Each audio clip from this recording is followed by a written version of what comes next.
My confidant became my partner's lover. Now I'm devastated. It was a Thursday morning. Ordinary. The kind of day where sunlight spills through the blinds in slanted stripes, and you don't think twice about pouring cereal into a bowl.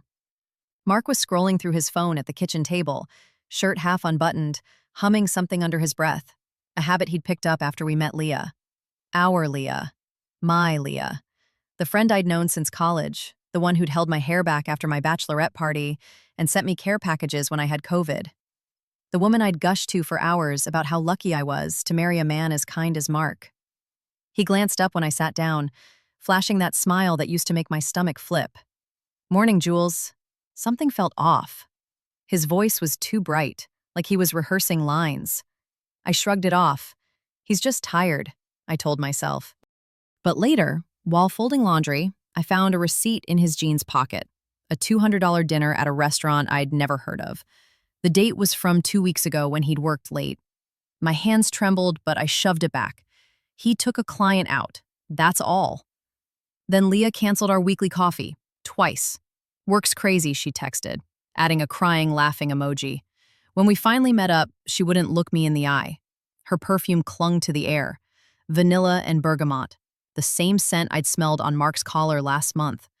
The truth came on a rainy Tuesday. Mark's phone buzzed while he was in the shower. A notification lit up the screen.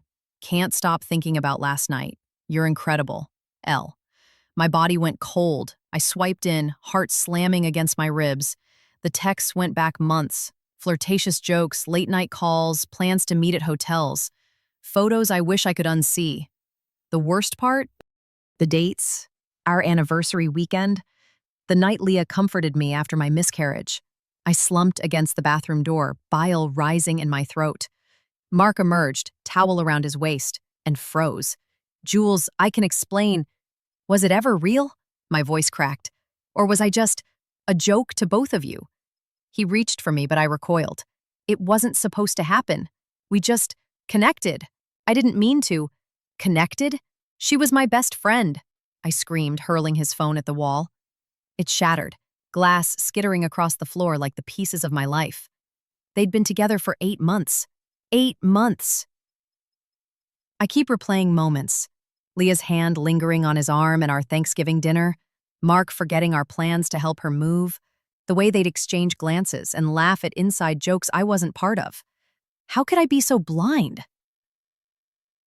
I moved into a hotel. Mark's voicemails pile up. Apologies, excuses, pleas to fix this. Leah sent one text. "I never wanted to hurt you." I blocked her number. My counselor says I should focus on myself, but how? Everything reminds me of them.